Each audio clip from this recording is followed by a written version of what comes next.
Hello, Marty. Welcome to Guy Talk. How you been, buddy? Doing good. Long time since I've seen you. Well, wanted to talk a little bit today about maybe about some of our past, your past primarily, then some of maybe our past similarities. Some of the distinctions that are different than what Sure. we had. So everybody knows that you're would you say a spy, CIA? No, no, that you were a SEAL. You're a businessman, successful businessman. Now you're running a foundation. Let's talk about that. Tell me, how did you start in all this? Because everybody wants to know that story. Yeah, I mean, I'm accused of telling long stories, but I'll keep this short. So I was born in 1958. Oh, hold on. Okay, go ahead. 2 minutes. Go ahead. Then I joined the Navy. How's that? Very good. That's for elite. Very good. Yeah, born in Nebraska, joined the Navy when I was 17. Went to school for radar air traffic control. Graduated number one in my class. Got an automatic promotion to E5. And then was presented with a mistaken packet of orders. And you know how orders work. You got to do whatever they say, right? Right. And the order said, report no later than 07:30 tomorrow morning to underwater demolition SEAL training, Coronado, California. Didn't know what any of those words meant. Back in those days, nobody knew what SEALs were. They gave me the tickets. They said, here you go. I called my dad from O'Hare Airport. He had me read how they usst to put the orders on the outside of the big envelope, Yeah. and under pain of death, if you open the envelope, had your dental and medical and all that. So I read it to him, and he was a Korean War vet, and he goes, well, that's what they call them orders, son. Go there and find a chief, and he'll get it all sorted out. I went there, and it was on a Friday, and on Monday morning, I went over to Bud's, like I was going to fix a traffic ticket or something. Said, I'm looking for a chief. And nobody wanted to give me the time of day. Right. Finally, a Master Chief walks out. He comes out and says, hey, well, Master Chief do? And I'd never seen a Master Chief, actually, at that point in my career. Sure. Takes me back in the office, starts talking to me. 25 minutes later, I volunteered for SEAL training. Talked me right into it. Not because he was brilliant, but because I was kind of stupid. Yeah, and so I ended up, 17 and a half years old, 125 pounds, soaking wet, jumping into one of the world's, most difficult special operations courses without passion, without drive, without goal setting, without practicing push-ups, Total ignorance. Just that should be the title of my biography, total ignorance. And that's how it all started. I mean, I don't know how. I mean, 126 of us started, and only 13 of us graduated 6 months later, and then I was off to the races. Yeah, sounds like a great story. You went in as an enlisted. Yeah. Somehow you made it to the officer side, the dark side, and tell us about that. How that happened. So there was always officers' uniforms hanging around in the locker room, so I just put one on, and it worked. And it worked. Yeah, It fit. Nobody questioned me, and Well, you must have put on some weight. Just didn't get the pay. You must have put on a little weight from that 125 pounds to fit into that. No. It took me forever to gain weight. I think at the 10-year mark, I'd finished my business degree, but going to night school whenever I could, and I think I was 145 pounds after 10 years, so 20 pounds of muscle, and and a little bit of my wallet. I used to carry a lot of stuff in my wallet that would tip the scale. So Challenge coins. I was at the training center in Coronado, kind of the same as the Green Berets, the JFK Center, right. Kind of the heart of more than just the basic selection course. They have lots of different courses there, and I was running the first phase, the selection course phase, we had the famous Hell Week, kind of the crucible, as the senior enlisted of that division. We had 13 or 14 instructors. Most of us were going to school, trying to advance ourselves. And they had a pretty generous enlisted to officer on-ramp program at the time. And you had to still go through a board. They looked at your record. You had to have the degree, obviously.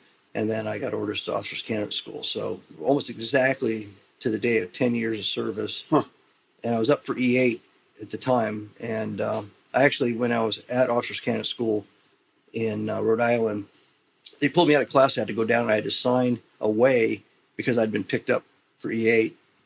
And I guess, the Navy didn't know I wasn't Right. Mr. Guy Sure. anymore. So, yeah. And now, in the Army, in a lot of schools, you get through like with for one period of time when I was involved.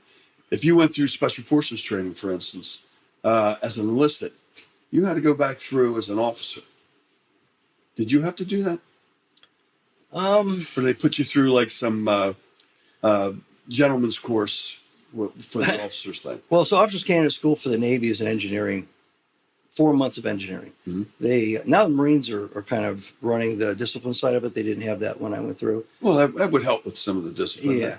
Well, they're college kids, and if they're engineering background college kids, you're not talking about, truckers and bikers kind of personalities. Right. So the upperclassmen ran things. They had a little week called the Crucible, actually, that you got into a big drill hall and they yelled at you and screamed at you and stuff. And unfortunately, a lot of them were breaking down. I just kept thinking, these are all going to be officers leading people in a combat ship, But they weren't. They were just engineers. The Navy knew they were going to be down inside the combat ship, not launching missiles or fighting somebody with a cutlass or something. And I go through that, and I end up being the regimental commander. So I get picked at the midpoint to be the guy in charge of all 600 officer candidates. Huh.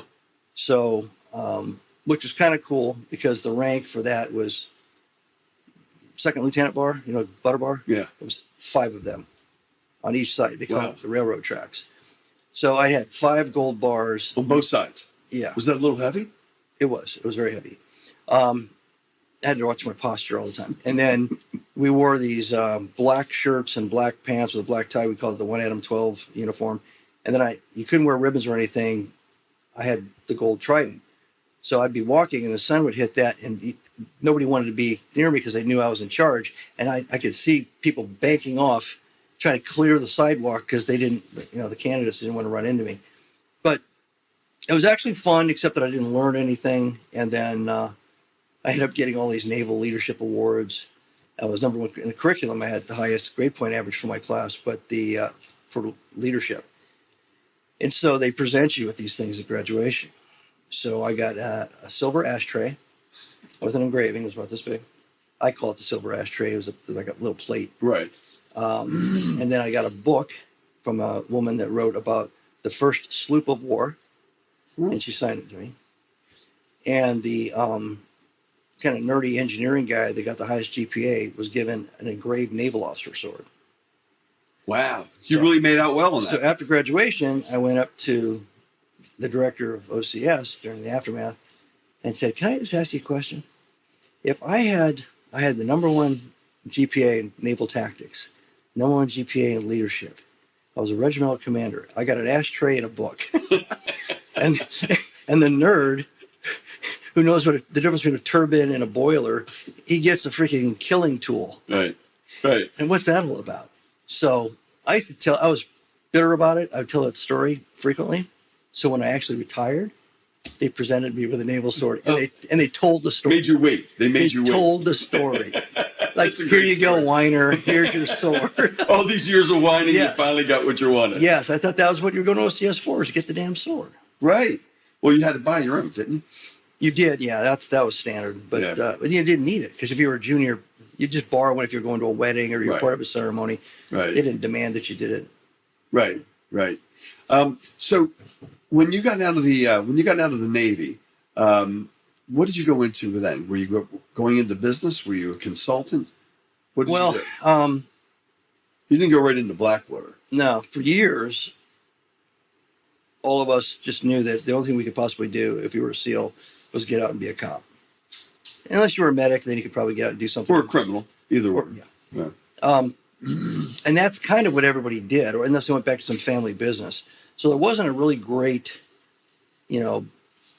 depth of experience and context and networks with people that had got out, transitioned, and they're telling you, hey, here's the 3 steps to success, or here's the 4 ways to do this.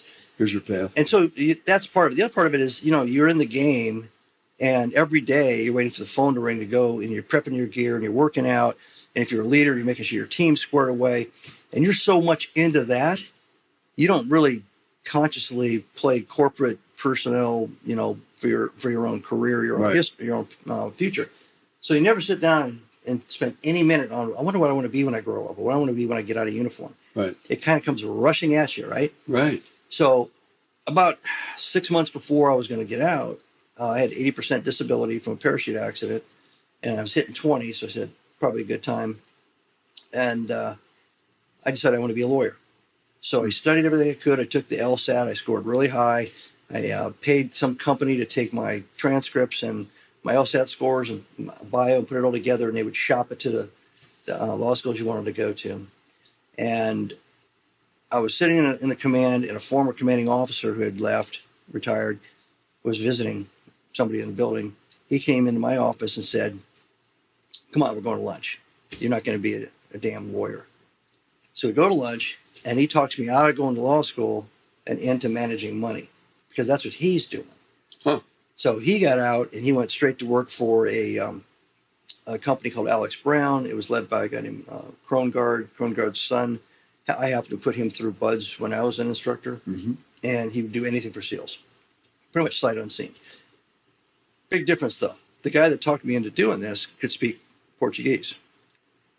And he put him in charge of this Portuguese group that were going down and setting up investments in Brazil. I didn't have any cool skill like that. So I was going to be just a generalist, like a stockbroker kind of a thing. And I looked at it and decided to go with another interview just to see what another company would do. And that landed me with a company called Legg Mason Wood Walker, which is based in Baltimore, but was kind of around the country. And the number 2 guy was an Army Ranger officer, pretty good guy. And I signed up with them, and I went through their first 3 or 4 months training and getting all your licensing and everything. But then they basically sit you in a cubicle or a small desk and hand you a phone and a phone book, say, "Good luck, good hunting." Yeah, make money. They walk away, and you have no salary. You only get paid salary when you go through that first little initial training. Now you're on whatever fees or commissions you earn. That's what you get paid, but you don't get paid the whole amount. You get paid a percentage of it. And the more your sales numbers go up, there's a thing called the grid, your percentage starts to increase. Beautifully Darwinian, though. You could have the greatest 2 years and just, you go from maybe 10% of sales to 25% of sales. You have a bad quarter, you slip back to 15%. You have a bad year, you're back. So they didn't care about tenure. They didn't care about rank. They didn't care about where you went to school. That's the only thing that counted. Where in military, and you've seen this, I mean, I was smarter than a lot of my officers when I was an enlisted guy. And a lot of them went to Ivy League schools and things like that. I could never understand why they just weren't naturally, instantly smart in what we were doing. Mm-hmm. They're overthinking it, Mm-hmm. or they're not thinking about it at all. They don't want to humble themselves and learn these things, and they have a posture they want to kind of maintain in front of the men. So this was pure merit-based performance. Yeah. You suck, you die. You starve. You survive, you do okay. You kick ass, you really do okay. So scary at first, but I ended up doing that business for 8 years. Oh. Yeah. I shifted over to the United Bank of Switzerland about 2 years in. No kidding. Yeah. And then why'd you get out? Of that business? Yeah. Just hit its end. It ran its course. No, it was about something hitting something. It was 9/11. Yeah. So I was in an office with another guy in a place called Hunt Valley, Maryland, and we were having a morning meeting. It was a regional vice president, and he had a television set that was actually between me and the other guy. We were sitting in chairs, looking at him at a desk. He could see the TV, we couldn't, and the sound was off. And he didn't even notice the first plane hitting. But somebody came in, interrupted our meeting, and said, "Hey, a plane just hit, one of the towers." Yeah. And when the second plane hit, You were watching it? the financial services industries had tons of offices there. United Bank of Switzerland, JP Morgan, everybody had some kind of an office, and they all knew each other, or they all worked there at one point. And pretty soon you hear wailing in this office space. Wow. Because people realize their friends are dying, Right. And when that happened, I just, the voice in my head said, "We're at war.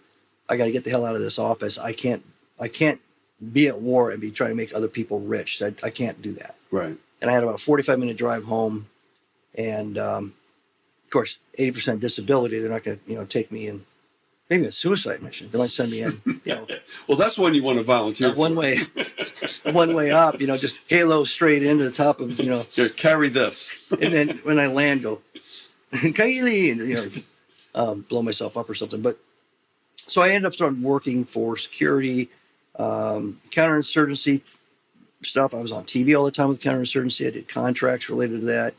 You and I met when I was giving a speech, and then we started talking and created our little company. Thought we'd try to figure out a way to help people, but everybody was on the bandwagon, Right. And you and I got pushed out of the way by the second cousin's wife's friend, Right. who didn't know anything about anything, or the ex-cop. But they want to know what you know, and then say, "Well, I don't need you. Yeah. I'll get my cousin to do it." Yeah, great plan. Yeah. Let's go buy 2 speedboats. Right. Remember that one? Right.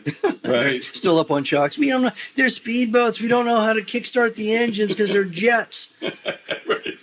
Anyway, yeah. So that's what I mean. I enjoyed managing money, and I learned a lot about human nature.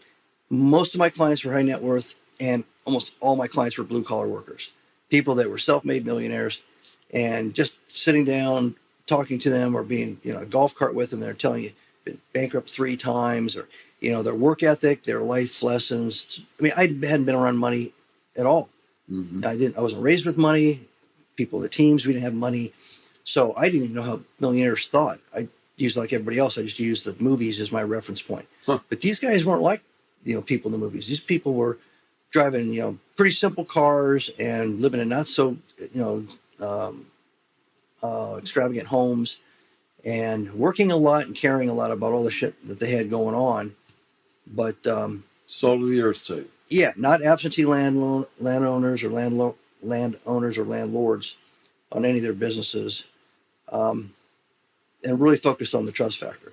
They could size somebody up in about a minute. So eventually, I didn't really have to sell. I just had to get in front of people and let them have that moment. And if they trusted me and they had money, we'd end up, working together. Huh. Interesting.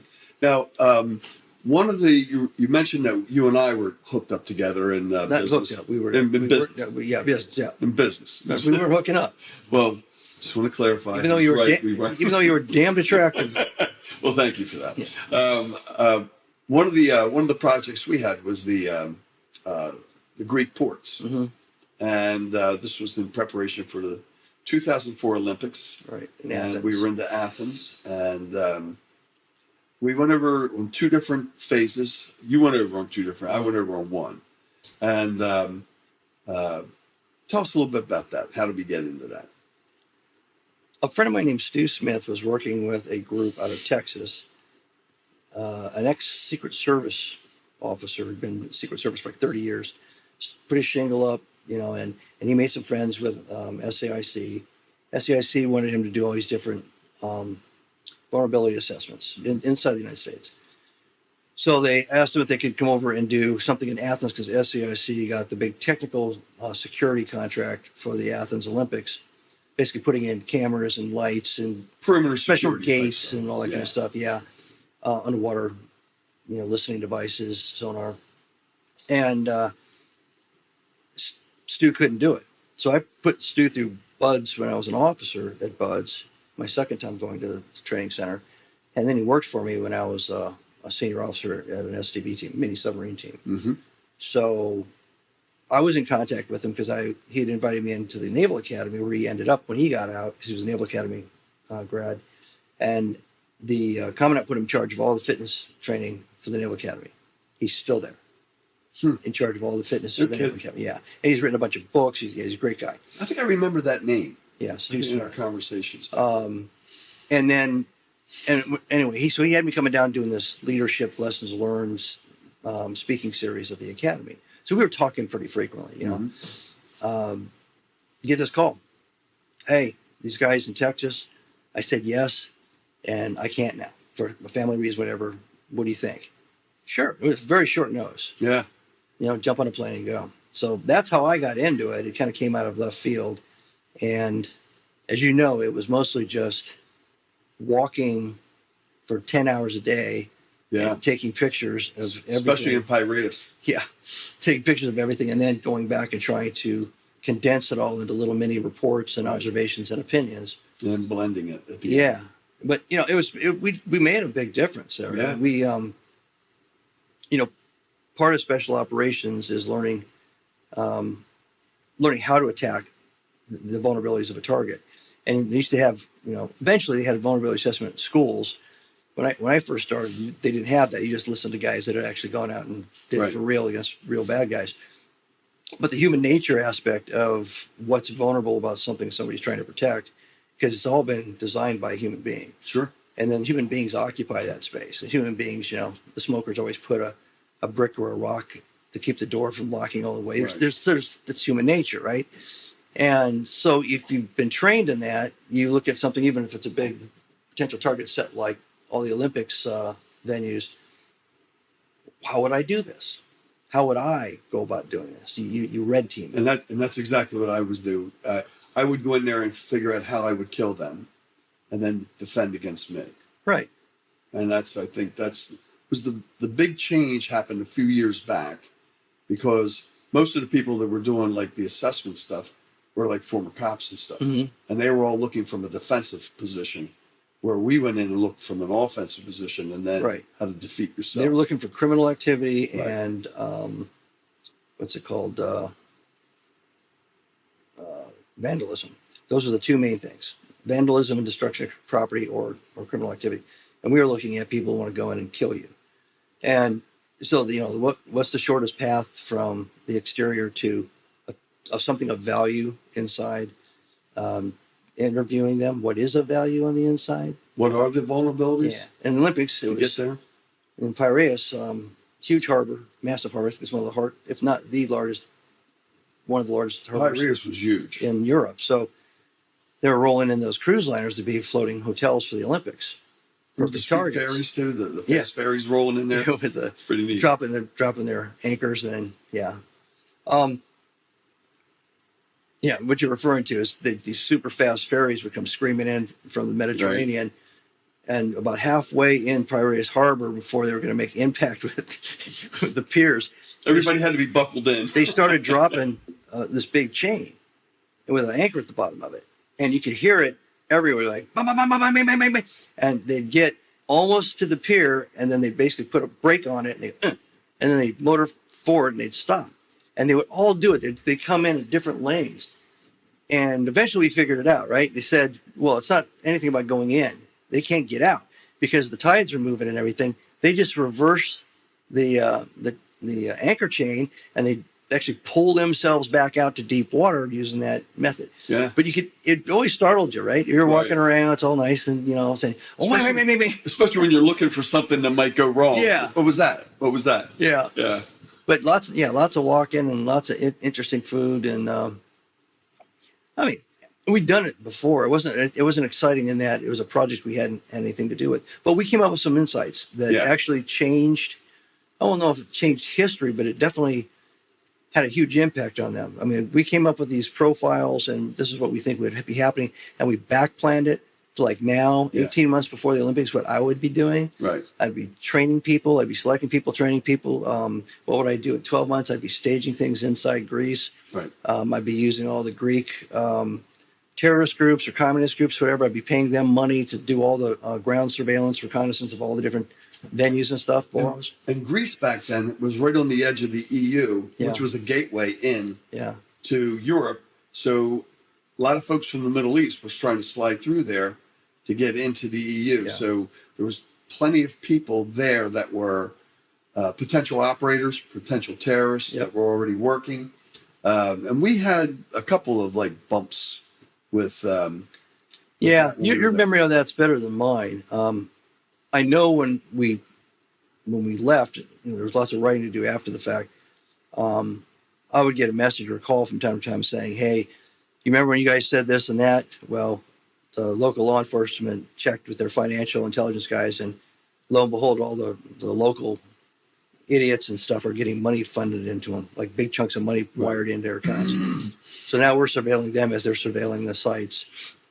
The Greek SEALs took down a tanker coming from, I think it was Egypt, but they knew who the guys were in the tanker because they started using different kinds of intelligence and said that there was group of people that were training in a coastal town in Egypt. And that kind of went in line with the training phase. Right. And they boarded them, and the guys had, you know, all kinds of munitions and explosives and stuff. They were going to go to Corfu and sneak across. So we didn't plan a mission, and we didn't know their mission. We just basically said, this is what we would do. Even when, you know, we were in Baghdad together. Right. You know, how would we attack this place? So it's the shortest distance between 2 points. Exactly. If time's the consideration. How would I kill it? How do I stop me? Yeah. You know, what would really make my day go upside down, Right. and how do I create that for the bad guy? Right. Yeah. Well, I remember when we were in Greece. I was in Saloniki. After we did Piraeus, we had we had 9 guys. One was who was the guy in charge? Tim. Can't remember his last name now. But Tim was in charge, and then he had 2 4-man teams. They split us. Well, 4 went this way, 4 went that way. Yeah. You were on one that went that way. I was on the one that went this way. You went to Crete, right? I was not in Crete. I wasn't on the Crete one. I was in Corfu and Thessaloniki. I was in Saloniki, and I was in that was in the second time, maybe. Probably. I was in Saloniki the second time, and when in Saloniki, I was standing there talking to a police officer, probably border patrol kind of guy, and I was standing there, and all of a sudden somebody walked by and bumped my arm. And I looked as they went by, and it was a chain gang walking by, a literal chain gang. They were all handcuffed to this chain. They couldn't get off it. And I went, "What's that?" And he said they were illegal aliens that were found in a cargo container, and there was like 20 of them. See, I heard a different story. I heard they were walking around with a milk carton with your face on it, asking if anybody had seen this guy. Well, see, back then this face wouldn't go on any milk carton, but this face would be on a milk carton for sure. But that was quite interesting that they were that close and that able to touch you. They actually touched me as they were walking by. Who's to say they didn't have a shiv? You didn't know. And I don't know if they patted them down first, but they walked by and it was like, wow, there they are. This is what you hear about all the time. They're right there. You know, you can't turn off the situational awareness that you develop. You know, I mean, obviously cops would have it. Anybody in law enforcement would have it. It's sometimes it's obviously great when you're in uniform and doing those kinds of jobs. It's a blessing, but then it's a curse later on when all your kids are making fun of you, you know, scanning alleyways, you know, always sitting facing the door, Right. You know, scanning all the military aged men that walk into a place, Right. you know, Right. you know, looking at their hands. Oh no, not that again, Dad. Not that again. Looking at their hands, looking at their eyes, looking for the exit points. You know, it's not PTSD, it's training. It's Right. You just can't turn it off. But there is a reason you and I got this hold. And that was because you were constantly aware of what was around you and how to avoid it. I truly believe that. Yeah, I mean, the whole general, in that case, we're talking more of like a threat awareness and stuff, but there's a general awareness is your physical well-being, how you move, how you prepare yourself. Right. Don't look soft. Your mental viewpoint, Right. whether or not you are open-minded, so you see things that are coming your way that you normally be blindsided to if you were Right. closed-minded. Escape routes.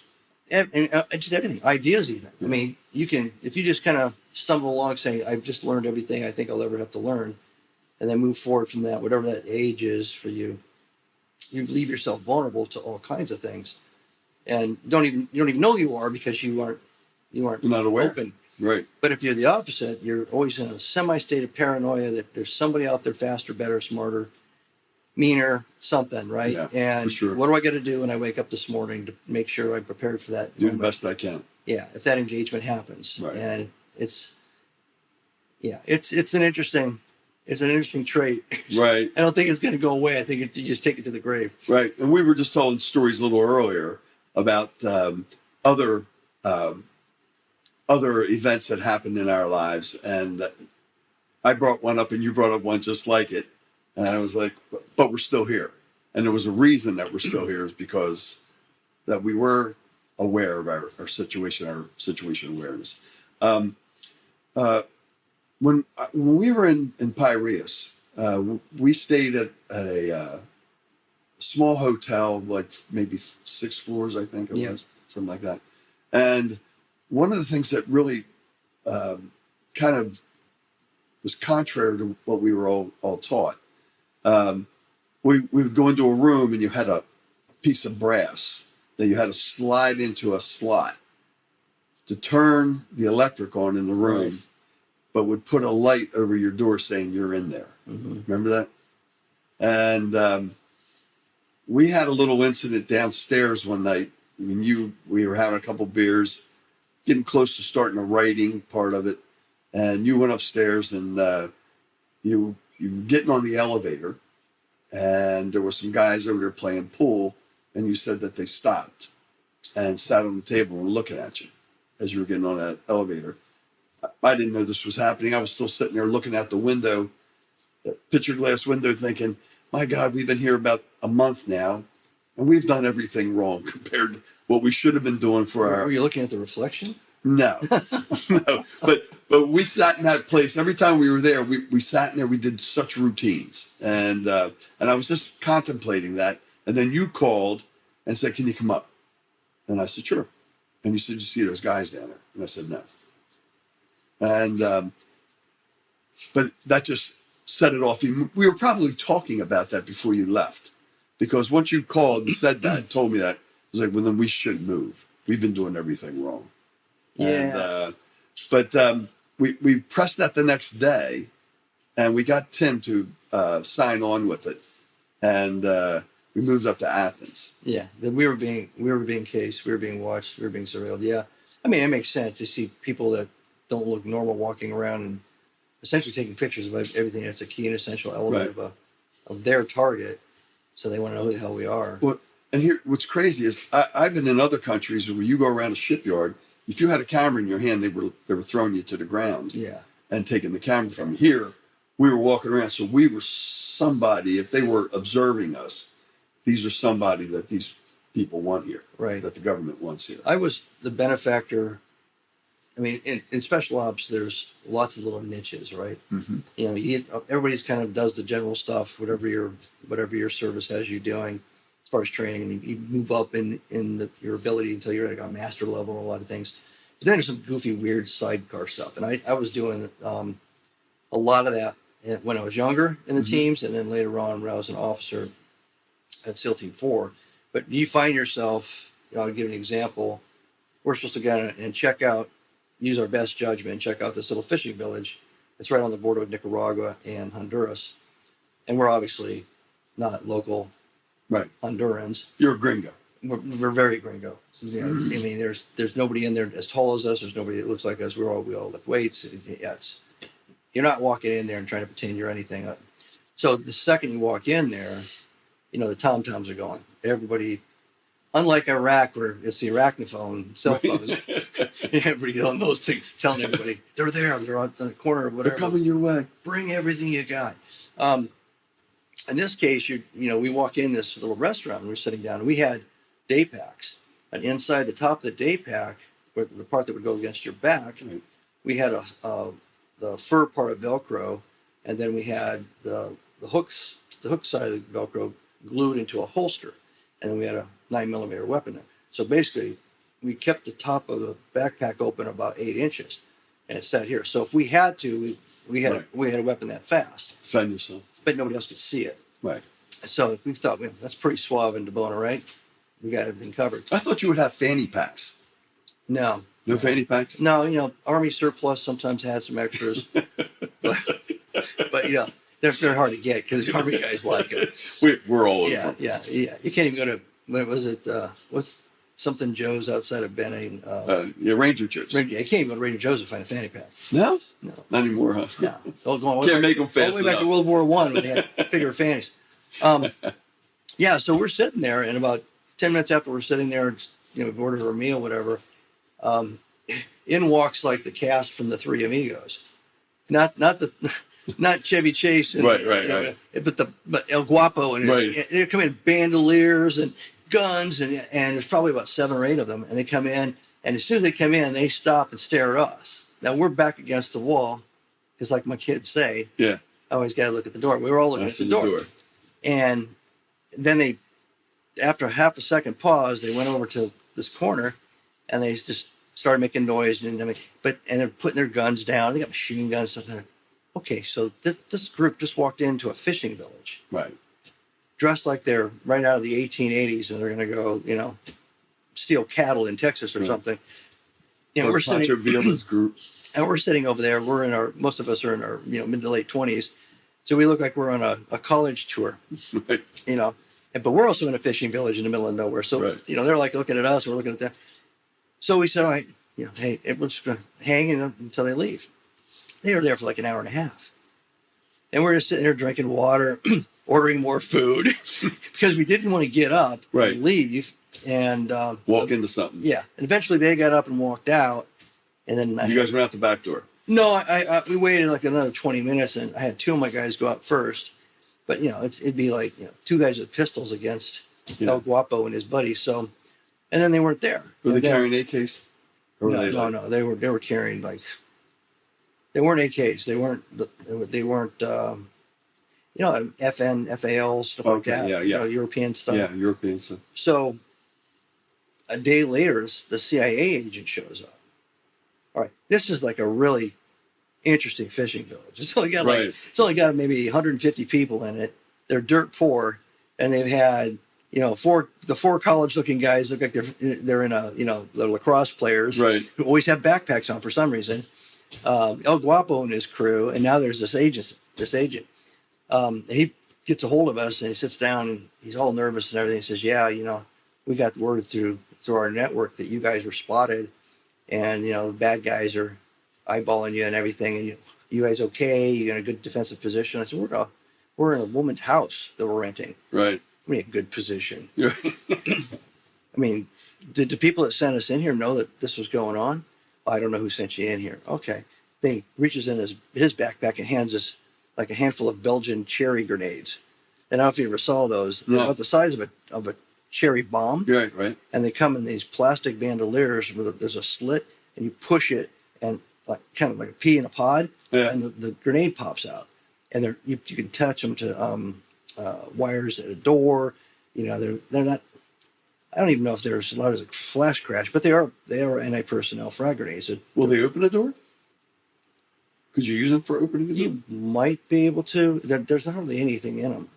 They're really interesting, but I know they're Belgian, and they call them cherry grenades. Huh. And he's like, "Here, you got to wire your rooms and all that stuff." Huh. And we had a radio, HF radio, so I called the people that sent us there and said, "I don't know what you guys are expecting, but we probably have enough to come back and talk to you a little bit. We've only been here for 4 days, and we've learned a whole shitload." So, but that that kind of a program, you got your hair is long, and you're supposed to be something else you're not, and then you're sending, and everybody knows who you are because you're in their hometown. Right. So you're eyeballed by everybody. Right. Just like You get mean mugged. when we were in Iraq, Right. what's the rule? You go down the street and everybody's all happy, and then all of a sudden everybody shuts up and they start clearing the street. You're like, "Oh shit." Yeah. We're another similar situation. We were in Congo, and we were down in a province called Bas Congo, and it was down along the Congo River. We went down to Matadi, which was the last seaport going up the Congo River to the Atlantic Ocean, about 90 miles in. And we went into a little village. We were running out of there checking concessions for a mining company that wanted to go in. And I stepped out in between a couple of buildings, and I looked off to my left, and there's a Chinese guy looking down at me. And I know he was thinking the same thing I was thinking. He's like, "What's Round Eye doing here?" Mm-hmm. And I'm thinking, "What's the Yellow Man doing here?" And we both looked at each other, had that same question with each other, but it was just 2 worlds just looked right into each other's eyes. There was no escape, and we weren't on our turf either. But I never found out what he was doing there. It's hard to explain to people because it's not like badass dudes. It's not like biker gangs or organized crime guys who are trying to, macho their way, psychologically. It's very subtle. It can be intense, but usually it's not. And it's directed, even though they're not necessarily looking at you, and you just say, oh, shit. Why is that guy? Why is he checking me out? And if you pointed it out, if you could freeze everything and say to the guy next to you or person next to you, see that guy over there, watch what he's doing, they still wouldn't pick up on it. Right. It's just a body language thing. It's the micro expressions and the way they look at you. They teach you, and then you go out there and you learn it like you learn almost everything else by human nature. It's not the person that walks in that's loud, or the person that walks in and demands a beer, or even it's the person sitting in the corner that's checked you out twice. Well, see, I saw him, and I was there for minerals, diamonds, and I didn't know what he was there for. I'm sure it was minerals, but I didn't know if it was going to interfere with my business, and at what length would they go to get the minerals that they want. Would I be in the way? And I so you guys are having parallel thoughts. Parallel thoughts. Yeah. Was that one of those things? It wasn't about national, security or any of that. But it was the same thing. It was still that mission focus. We were getting those minerals out, and I'm pretty sure that's probably what he's doing too. Sometimes the instincts can be wrong, though. I was in Tunisia during the Cold War, and we were training Tunisians in combat swimming. Mm-hmm. The Russian fleet was in. That was kind of an interesting thing to see during the Cold War. And the Russians were flooding the town of Beret in Tunisia. So we'd go in there to get fish and stuff. The cook would make it back at the base we were at. And you're watching this, there's naval officers and sailors walking everywhere in uniform. And to get there on a rubber boat, we had to go past, a docked Russian nuclear submarine and a Russian cruiser. And your dinghy, right? Yeah, like the French were teaching their Air Force, and the Brits were teaching their tank guys, and the Russians were teaching their ship people, and we were in there teaching this commando stuff. And because of that, we had long hair and beards, and we were kind of reporting to the embassy. And they gave us, the protocols if everything goes to shit or hell in a handbasket, whatever. So we went into Tunis, the main city, and we're walking down this grand avenue, and it's got like 3 lanes going one way, 3 lanes going the other way, and then probably, a 30 or 40 yard median strip with walking paths and trees. It's beautiful, right? Yeah.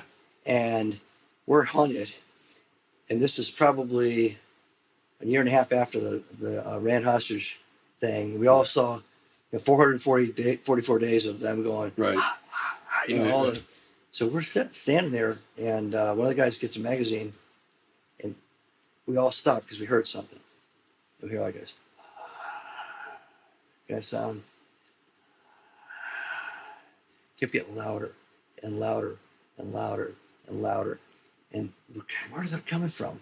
And then one of the guys looks back right down the middle of that median between the trees, and he realizes from the far street, 3-lane boulevard or avenue, whatever, all the way to the other 3 was just a wall of humanity with banners running, going, and we said, "This is it." Yeah. So, and there was grab the fish. We're out of here. 2 years earlier, a guy in Africa, one of our guys from SEAL Team 2, he was in the hospital, and the government fell, and they were hunting for him, and he ended up sneaking out, and he lost like 25 pounds. He ended up sneaking up out of the country into Egypt, and one of those kinds of things. Border crossing. Yeah, we had a Where's Waldo map of Africa, and everybody was making fun of it and saying, so there's a lottery on where he was. Bets and where he was going to pop up next. So this was reality once in a while, but seeing it on TV, that we immediately, what's our emergency protocol? Right. Get to a hotel, call the special number. We do all that. We get picked up, right? We get to the embassy, what happened? It was a soccer match. They were all going to the stadium for some huge soccer match. Oh, wow. Yeah. And so, so much for instincts. Yeah. We ran like, should have had the sports page. We ran like a bunch of Cub Scouts. and not only did we run like a bunch of Cub Scouts, we ran, and everybody in the embassy and the agency, everybody knew we ran like a bunch of Cub Scouts. Oh, so you were exposed. It wasn't like you went, like nobody saw that. You couldn't man talk or BS your way out of it. You were, Yeah, it was shameful. Yeah, yeah. You're talking about with the Russians. We went into Portugal. And we went in as a scuba team.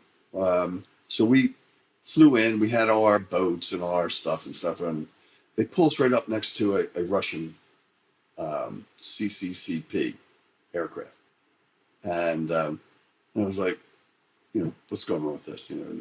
Again, it's like, why is this happening? That shouldn't be there. And so we knew they were photographers and stuff. So we went and did our job. We came back. We were loading up again. They pull another one in. And this time, being a wise ass, E6, E7, I went in on the aircraft, got my camera, came outside, and I was having people pose, laying out like this with the plane sitting on their hands, taking the picture. And went in, put the camera back inside. 10 minutes later, here comes 12 Portuguese SPs. Come here with dogs, canines, automatic weapons. And he walked right up to me and said, give us the film. And I went, what film? And they went, give us the film. I went, all right. So I started walking off to get on the aircraft. I stepped up on the ramp, walked up onto the plane, started to follow me up the ramp. I stopped right there. This is American property, American territory. You are not invited on this aircraft. Get off. And he backed off the aircraft. So I went in, I grabbed a roll of unexposed film, walked to the end, and went, pulled it out, tossed him the film, said, there you go, it's yours. So I still got the picture of one of my guys holding the CCCP aircraft in his hand, and actually had it as a Facebook cover for a while. It was kind of funny. But those things happen. Those things happen. They do. They in Iraq, we're actually just doing a training run. And so we had about 4 vehicles, civilian vehicles. This wasn't when I was in uniform. We'd come around a corner, and there's the back of looked like a moving van. Mm-hmm. And the streets are very narrow, and pull around, first vehicle, second vehicle, third vehicle. First vehicle stops, and all the guys that are loading this moving van freeze and kind of look at us in mid-load. And they're loading cases of guns. And they all have like ninja masks on. They're all dressed in black. So it's a Shiite militia group. Right. And they're looking at us, and we're looking at them through the dashboard or to the window shield. Beautiful sunny day. It's just so bizarre. You're looking at them like, okay, is somebody going to do something stupid? So who's going to draw first? That last car, get in reverse and slowly start backing out. Second car, start backing out. First car, and so we just kind of backed, and they waited till we were about 10 seconds into the backing move, and just turned and ignored us and kept loading. On any other day, you turn around that corner, it would have been shoot out the OK Corral. Right, a gunfight. But then that's why you always have to be ready, right? You don't. In training, they give you this impression you're going to go to war, you're going to go to a battlefield, you're going to be told who the enemy is, you're going to be told what they're using, what kind of weaponry you're going to be up against, what their tactics are. You're going to train with the guys that you're going to train with. You're going to go to war with the guys you go to war with, or the guys you trained with, and the guys and all that stuff. And then all of a sudden you're with a couple of guys you don't know, or with only half the guys in some weird situation that wasn't part of any training manual, wasn't part of any training session. And the thing that gets you through that, especially in the special ops world, is that you were taught to think, right. not taught to just follow an order or a football play. Right. And so you immediately have situational awareness, what's going on. Second thing is a quick assessment of the risk, and the third thing is a decision. Make a decision. The only time you absolutely follow that order is if you get a packet decision going to Coronado. And with that, my friend, we're going to conclude this. What a dig. I had to wait. I mean, you gave me the perfect line. Thanks a lot, Marty, for thanks for spending some time. I had we took a little trip down memory lane. Great seeing you. It was great seeing you. And we'll see more. We're both in Florida now, so looking forward to it.